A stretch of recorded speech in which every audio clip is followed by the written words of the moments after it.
This episode of the Golf Gambling Podcast on the Sports Gambling Podcast Network is presented to you by Edge Boost. Edge Boost enables you to double your bet with no interest. Go to sportsgamblingpodcast.com/edge to get started today. All right, D-Gens, welcome back. It's the Charles Schwab Challenge Best Bet Show with your boy Boston Capper with the God of Golf himself, Steve Shermer. Steve, super late for us, 10:30 Eastern Standard Time on a Tuesday. How you feeling? Oh, I mean, like I feel like I'm walking through a zombie wasteland because these odds this week, it seemed like it was extra tough for me to come up with a card. Sometimes this happens around this time of year where listen, I'm coming off the PGA, maybe that's a factor with it, but it's also summer and everything too. But it seemed like I don't know if you got this vibe too, but I didn't find much as far as what I like this week, and it's not even necessarily players like I don't really like. It's just these odds kind of just stunk.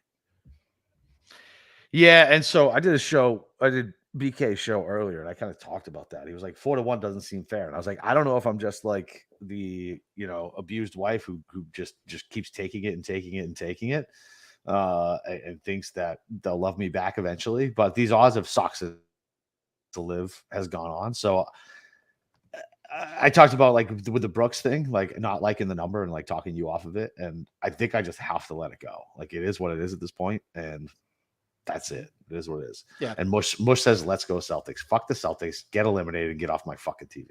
There you go. Yeah, Mush, I thought you were gonna come over to PGA this week. No, he didn't even text, didn't anything. He said he might not be able to make it, and then he ghosted for fucking 2 days. Oh, great. Perfect.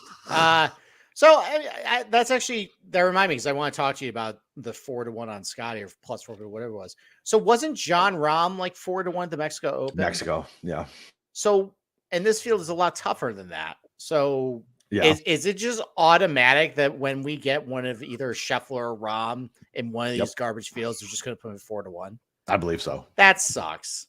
It does. Like that's a new reality, man. That's not real odds then at this point. That's just the bookmaker saying, all right, bet this. We dare you. Yeah. No, that's it. That's 100%. They're fucking criminals. I know. Well, I mean, even beside that, positionals, that was a little rough. I had to do something I didn't really want to do this week. I try not to bet these types of things, but I don't know. We'll see. So I guess let me ask you another a question too. So, I mean, obviously I had my previous show where I go over what I really like.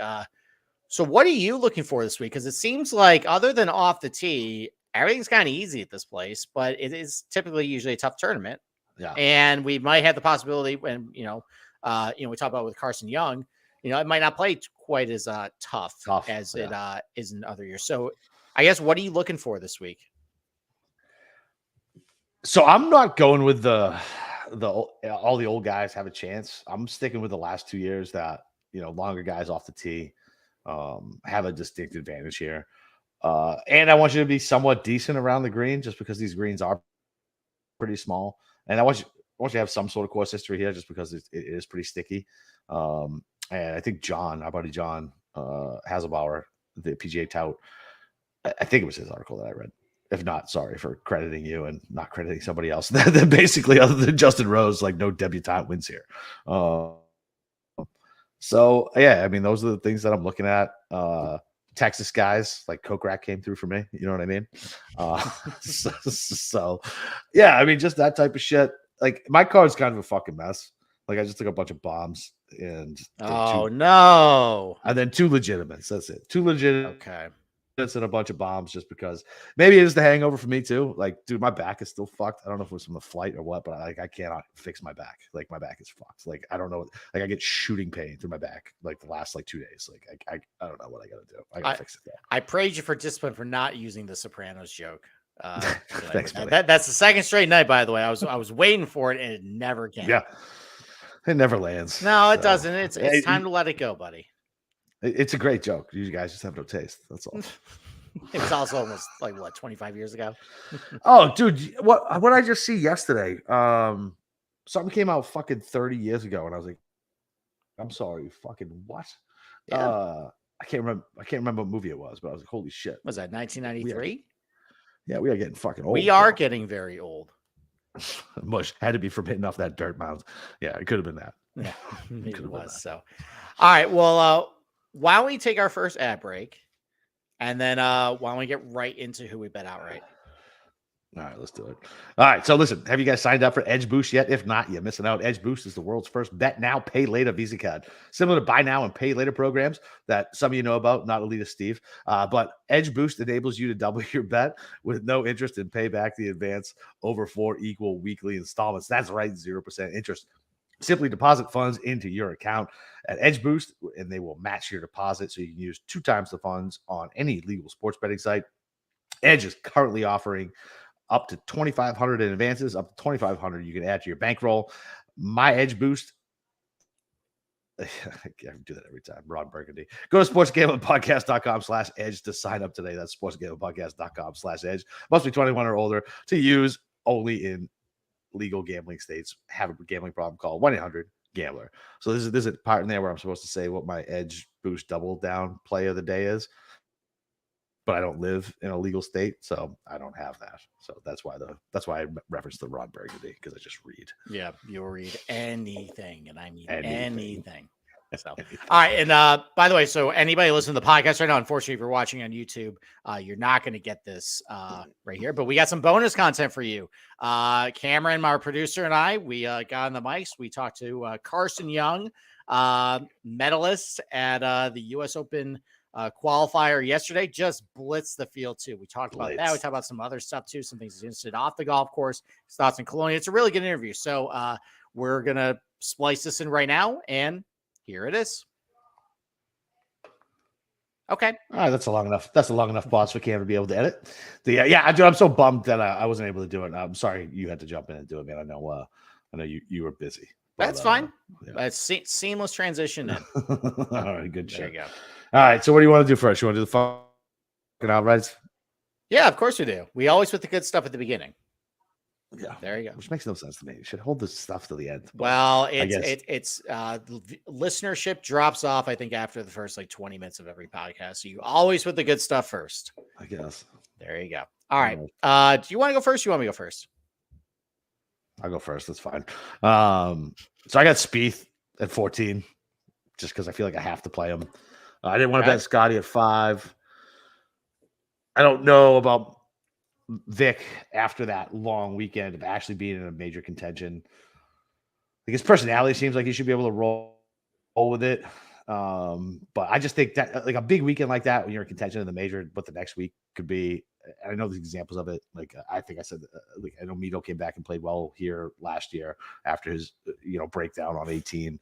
But listen, I like Spieth at 14. I've been waiting for him to fucking win. He has been literally horseshoes and hand grenades fucking all over a win.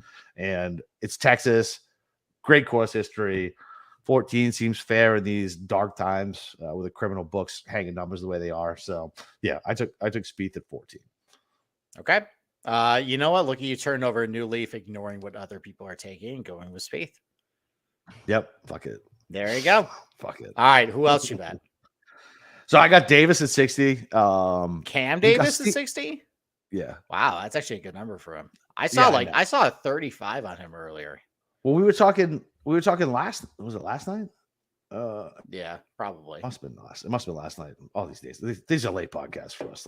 Usually I'm like half-hammered fucking trying to watch something on HBO Max by this point, not trying to put any fucking thoughts together. Yeah, so I think we were talking about it, and I think we saw it was me and Cam doing the Idol show yesterday. And it was 40-1. I was like, fuck that. You go find him at 60 and 70, because I still had him at 60 at the local. He didn't change until because I was like, let me just go double down just for fun, because I have a giant hole I gotta get out of. And so, but Davis actually steamed down to 30, 30, which makes me feel horrible about this bet. And me and BK talked about it. He's gonna miss the cut by 4 at this point, but he's perfect for this course. Good course history, really good form. 60-1 is more than a fair number. He does have a PGA win. I loved it, so took it. That is true. That kind of fits the criteria of these garbage tournaments. Usually the guys who have ended up winning have at least some sort of PGA Tour victory, under the belt. So, all right, I like Cam Davis. I did not bet him outright. He's somewhere else in my card, but I don't like the fact that you just said that he's going to miss the cut by 4, because I had that funny feeling too. Yeah, no, like when somebody like Cam Davis gets steamed 30 to 40 points at sports books, no, we know how this story ends. We've all seen this movie. We That's have. just how it I goes. mean, I believe in the kid's talent. He's a Me young too. guy, athletic, hits it really He seems far. healthy again. Yeah, he does seem healthy. Yeah. So, all right, who else you bet? I bet Ryan Palmer at 110 to 1. What are you doing betting Ryan Palmer? Just stop it. Listen, man, I just want to throw some bombs and have some All fun. right, fine. All right. Fine. Have your fun. He's a Texas guy, top 10 at the Nelson, top 40 at Wells Fargo. He's been fine off the tee and fine off approach. It's the putting and some of the longer irons. So he's not necessarily good around the green, but it's 110 to 1. Like, I don't care. Like, and he's a proven winner. However long ago his last win was. Yeah, Wiley, and he won when they played at Disney. Disney was a good track. It's a comp course. Didn't you know? Did you know Disney was a comp course? I did not know that the Disney course was a comp course. You're slacking, Steve. Apparently. You know, I mean, like the comparisons to Space Mountain and the horrible horseshoe. Yeah, I mean, just it's seamless. It's seamless. Exactly. Exactly. So all right. I only got two more. They're both. Well, one is Carson Young. Obviously, we interviewed him tonight.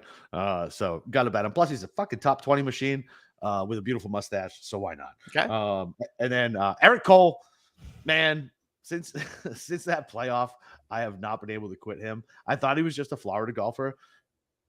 But then, listen, he did okay at Valero, played well at Mexico, almost top 20 at the Nelson. And then this last week, which I didn't think he had a shot in hell in competing at, fucking top 15.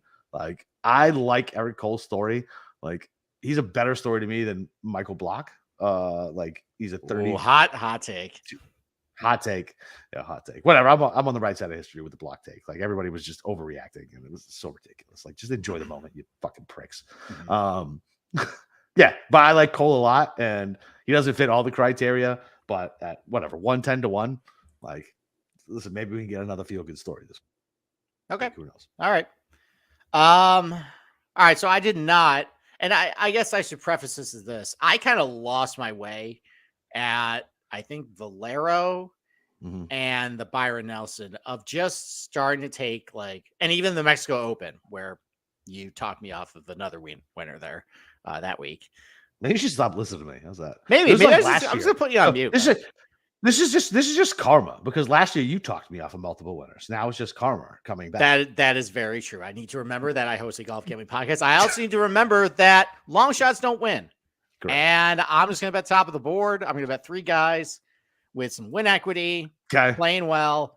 I'm also going to try and pick guys that I don't think people are really on this week, and we're going to try to maybe get a little bit of flop lag on on all three of these guys. Actually, do you have Spieth at least? No, I do not bet Spieth. I had Spieth on my betting card, but I did not bet Spieth. Did you bet Morikawa? I did bet Morikawa. I bet Morikawa 18-1. That's a good number. It's a good number. I thought it was a very good number for Morikawa. A guy who finished second here, Colonial. He does really well with all these types of shorter positional tracks too, like great comp course record. The ones I looked at this week. Obviously, the iron play has been outstanding. Gain strokes putting last week at Oak Hill. I'm not sure if it's because of major championship greens he gained strokes, because on regular greens he's terrible. I don't love the fact that Carson Young in our interview here just said he thinks high teens under par is going to win it. Yeah. So I prefer a Morikawa 15 under, 16 under winning score, but I really like the weather report for Morikawa this week. It looks like it's going to be warm. Looks like not a lot of wind. They've received a lot of rain before the tournament. Carson Young said that the golf course is playing pretty soft. That sounds like a great recipe for Morikawa. And a lot of tee shots require left to right tee shot, and that's Morikawa's bread and butter. I'm going to bet Morikawa 18-1. All right. Can I tell you something that's going to make you feel really good about your Morikawa bet?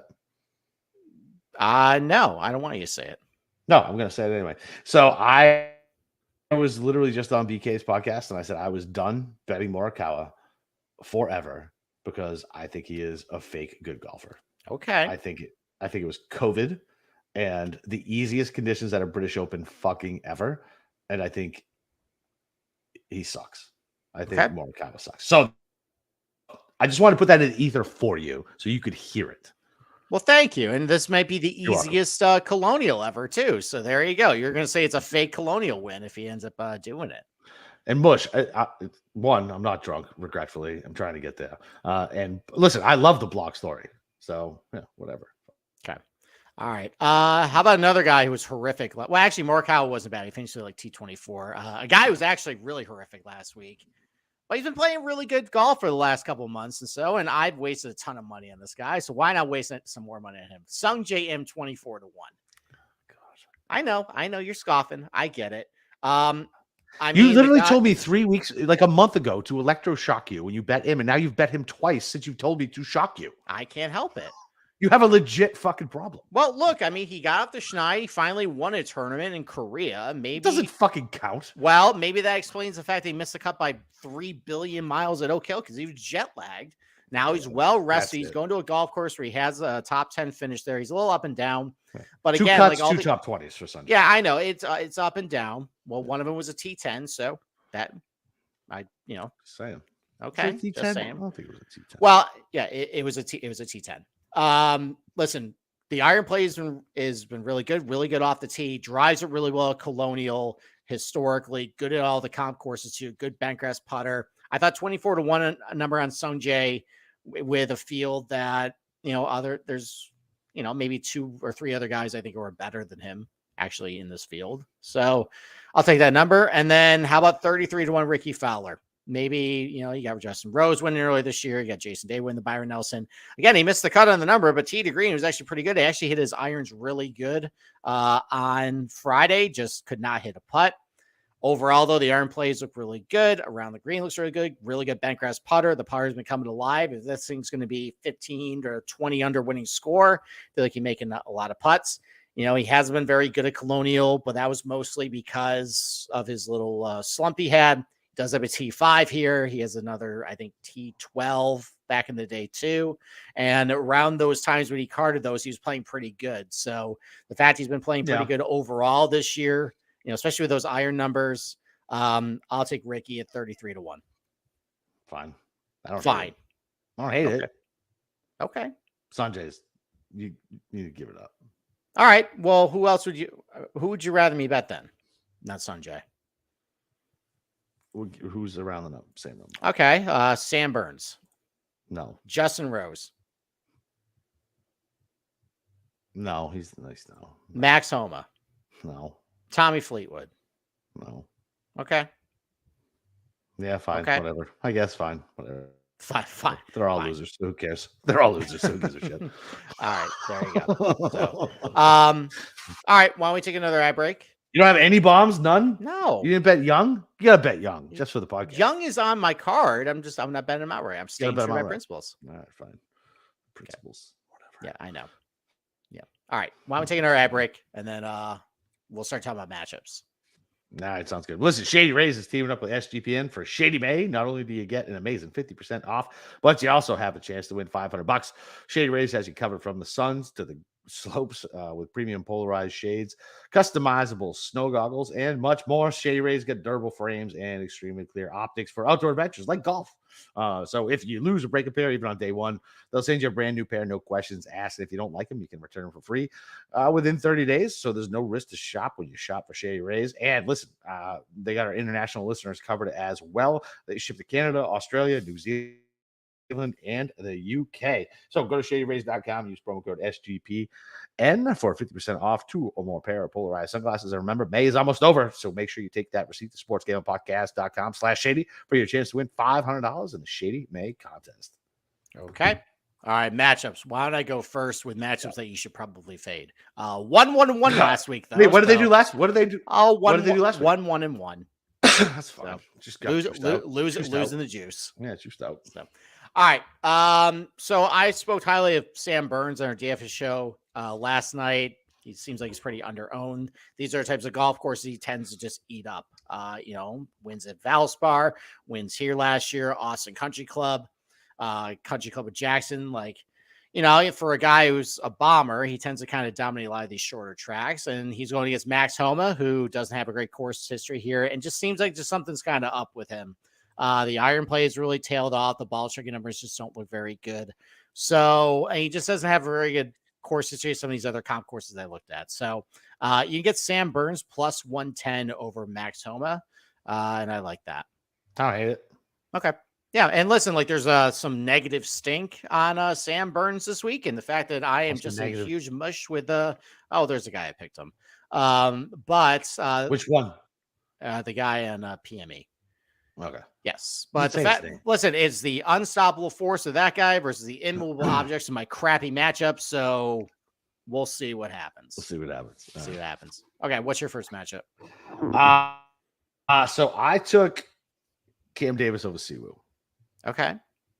I like Cam Davis a lot. Siwoo's course history here is not good at all, which is surprising. I figured he would have played good here. Makes no sense. I don't get it. But yeah, that was pretty much it because it was basically even. It was that was it. Like I like Cam Davis. I don't think Siwoo's.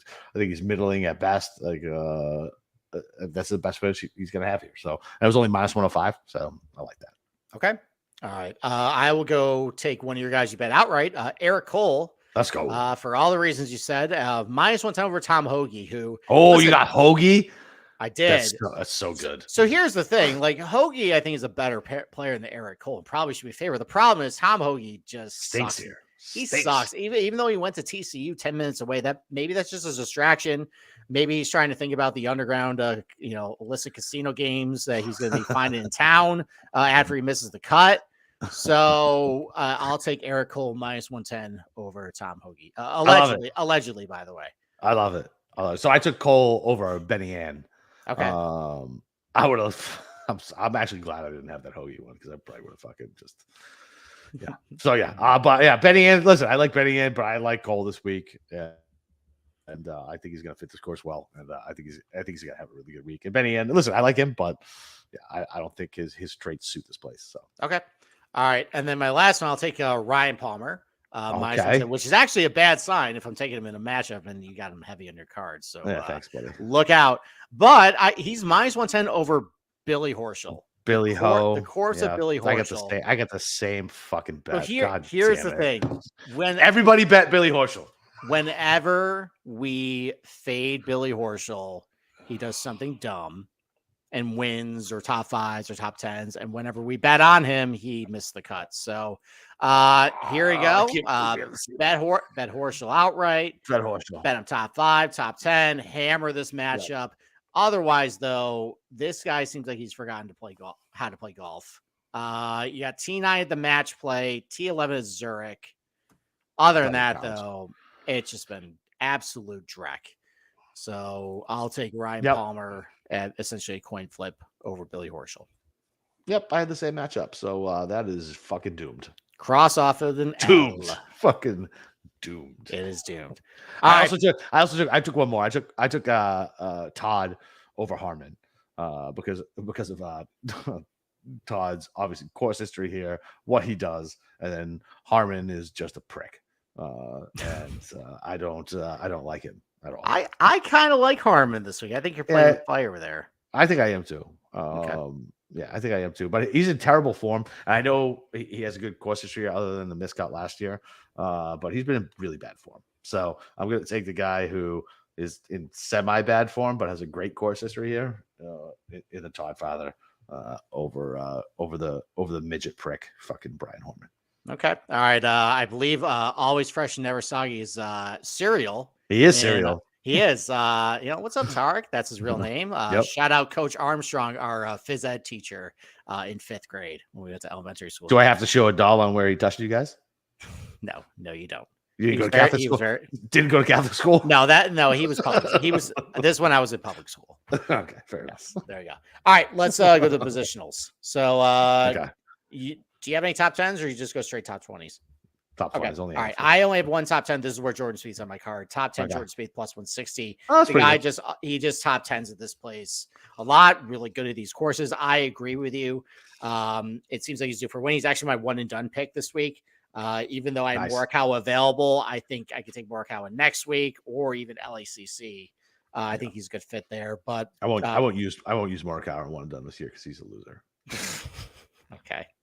All right. Well, Jordan Speed top 10 plus 160. I don't think I really need to explain any more than that. Nope. Okay. All right. What are your top 20s? Super easy. I'm not even gonna have to explain anybody because we've already talked about everybody. Davis 2-1, and then Todd plus 280. Carson Young 10-1, of course, top 20 machine, friend of the program. Cole 3-1, and then I took Moore at 6-1. What do you think about that? He's been in pretty good form. Taylor Moore? Yeah, Taylor Moore. Yeah, I took him as top 30. I don't like usually taking these top 30s, but what I noticed was like, I think you had to play juice for him. I had to pay juice for a Ryan Palmer top 40. I thought that was actually pretty gross. Yeah, I saw minus 105. I saw a couple plus 100s. I'm like, that seems like a terrible idea. Right. So I am going with a couple other guys at top 30s, which I'll get to in a little bit. Yeah, I think Taylor Moore's is kind of solid. We talked about it last night where I think he's like Seiya Tagawa, where he has some really good iron weeks, but it's really kind of surrounded by some really, really, really bad ones. It makes his stats look worse. Yeah. I think that's why he's not really ever popular in DFS, despite the fact I think he's a pretty good player. And apparently he's like a QAnon guy. So wonderful. Him and Piercy can hang out and talk about the deep state. Yeah, there's nothing wrong with that. There you go. As long as he makes his money, doesn't matter what he believes. That's right. Exactly. There you go. All right. What you got? All right. So this is where Cam Davis is on my card. Cam Davis top 20 plus 210. Again, I'm worried about all the steam on him, but like you said, has success here, success at a lot of these other shorter positional golf courses. Like I think he's really good at Harbor Town too. The iron play has been really good from between 100 and 200 yards. Good bentgrass putter too. It seems a little too perfect. But getting more than 2-1 on Cam Davis. Yeah. Listen, if he ends up winning, say la vie, but I'll get top 2-1 in that top 20. I'll be perfectly fine. Yep. So, I also bet Justin Rose top 20 plus 150. Guy just plays solid. I thought about that one. I'm a little nervous that he just kind of flops after a good finish at the major here, but I mean, he's just playing solid golf. Former winner here, finished, I think, T3 a couple of years ago, too. The iron play has been awesome. Again, really good from between 100 and 200 yards. The putter seems like it's working, too. So I thought plus 150 for Justin Rose in a pretty weak field on the golf course he's got success at. I'll take that. And then how about Chris Kirk top 20 plus 190? Former winner here, great on all these comp courses. Really good from between 100 and 200 yards as well. That kind of was just what I was looking for. So almost getting 2-1 on Chris Kirk, who's just been playing good golf this year. So I'll take that. Fine. I know you're never really inspired by Chris Kirk. I'm not because he hasn't. I mean, he top 10 in Valero, and since then, after his, I think that he hasn't done shit since then. I mean, like he did okay at the Masters. Like I don't know. You're right. I'm just not a Chris Kirk guy. I think the fact he finished top 30 at Oak Hill last week is a good sign. Yeah, it's a completely different cause. I know, which means I think he's playing good. Okay. All right, yeah, that's I wouldn't equate Oak Hill to be I wouldn't equate the new Oak Hill to be a Chris Kirk course. I would equate 2013 to be Oak Hill. Yeah, listen, I'm done trying to talk you off, guys. Okay. Like it's just bad luck. Yeah, it is. Listen, keep shitting on it. All right, keep feeding all that negative energy to me. I'm trying to help you Morikawa bet. There you go. Like I mentioned, the Taylor Moore top 30 plus 140. I got him, and then how about Hayden Buckley top 30 plus 180? I know he's popular in DFS, but you know what? I mean, the guy is playing really good golf lately. It seems like he's kind of shaken off that collapse at the Sony Open. But, T10 at Valero, T5 at Heritage, T43 at Wells Fargo, T26 last week at the PGA. Hitting the irons really good. The off the tee has been great. That's why he's popular in all the models. But he's been pretty good at some of these positional shorter tracks in his career too, like a Wiley. So, and, like I just mentioned, Harbor Town, he can definitely do it here. Plus 180 for a top 30 in a weak field. I'll take that. And finally, this is where Carson Young is on my betting card, top 40 plus 320. I actually thought that was pretty disrespectful. Take the top 20, you coward. I'm taking the top 40, man. Coward. I'm not a coward. It's plus 325 or plus 320. It's a good price for that. Oh, fine. I got 10-1 for a top 20. All right. Well, congratulations. You look at you big man. There you go. All right. What else you got? You got anything else? No, that's it. I'll have fresh round leaders tomorrow. I haven't even fucking looked at the tip yet. Any live bets? Oh, Bryson. Fucking Okay. 25-1. I think everybody's on Bryson. Where'd you get the 25-1? Was that just on your local? Local. Bro, that's the only place I have. Wow. That's the only place I have space now. Wow. There you go. 25-1. Like, I was like, yeah, absolutely. Why not? There you go. So you're not on Twitter, right? I literally sent you that screenshot that like you can't see the video, but Brooks is like just yacked out of his mind at the Panthers game, like clapping. Oh, at the Florida Panthers game. Yeah. And he already said he doesn't give a fuck about the DC event. So I'm like, okay, like give me muscles. Give me There muscles. you go. 25. Look at him living his best life. I'm happy for the guy, dude. Seriously, dude. Like it was funny. Like I love the fact that he's a hockey guy too. If I had known he was a hockey guy, I might have been on the Brooks train like back in the day. I was already on the Brooks versus Bryson. I was on Brooks' side, but the frat boy shit just wore me out. There you go. We got Serial in the chat here saying that DraftKings has boosted Michael Block makes the cut at plus 200. They are criminals because people are putting money on this shit. All right, so here's the thing. I am on Bet Online right now, and his odds to make the cut is plus 250. What a generous boost by DraftKings right there. Criminals. These books. Listen, it was better when guys like Vito and fucking Vinny ran all this shit. Like, goddamn, Chicago fucked this whole thing up. They got too greedy with the skim. They could have kept running out of the casinos. Unbelievable. That's an interesting proposition. So, like, if I just slammed US at the President's Cup at like minus 325, why shouldn't I do that with Michael Block right here? Other than the fact that I would rather stay out of it because I don't want to be a jerk. Correct. Right. You know what? Maybe that would be really bad golf karma if I did that. Yeah, karma. I'll let it be. Yeah. But if you're a jerk, I would just make that your only bet of the week. And he's not making the cut here. No. He was on every single morning show of all the networks. Yeah, he's not making the cut. He's probably doing social media content for the PGA Tour, just making everybody else mad on golf Twitter, just seeing that more shoved down in his face. Hey, that's not his fault. It's everybody else that's putting that down in your face. It's not. Face.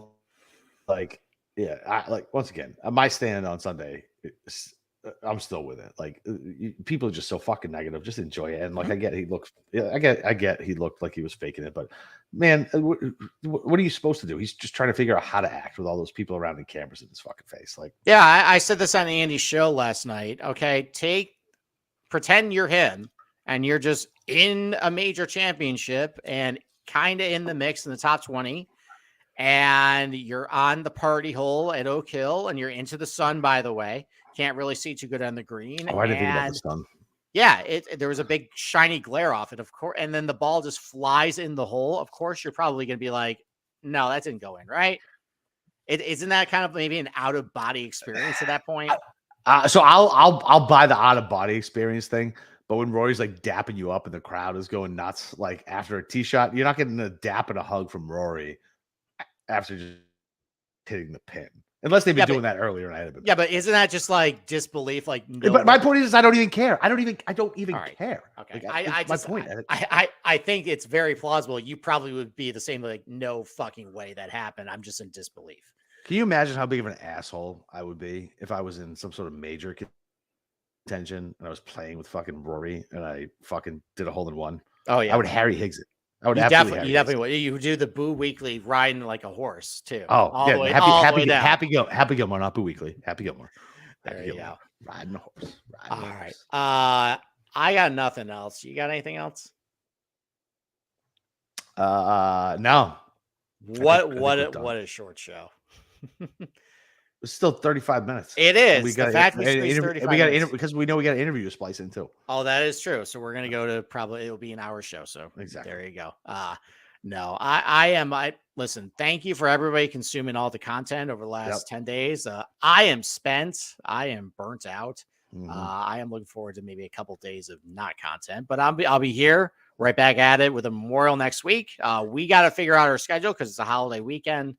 The worm. I would definitely do the worm cereal. That might hurt to go. That's a pretty steep hill going down there, though. I don't know if you can do it with the worm going down it. It might be more of a barrel roll at that point. Yeah, that's probably correct. There you go. All right. Get us out of here. All right, yeah, fucking go find Steve in our Discord channel. He's active there. My brain's toast. I'm on Twitter sometimes at Boston_Capper. Yeah, man. Seriously, appreciate everybody following everything through the PGA, the live show. Thanks to the guys who came out, had a blast. And yeah, other than that, what the fuck is next week? It's Memorial. Oh, Christ have mercy. Okay. I know. All right. Right back on the horse. No rest for the weary, baby. All right, let's go. All right, let's hit a fucking winner this week. How's that? Let's just hit a fucking winner. All right, let's go. Goodbye. See you next week.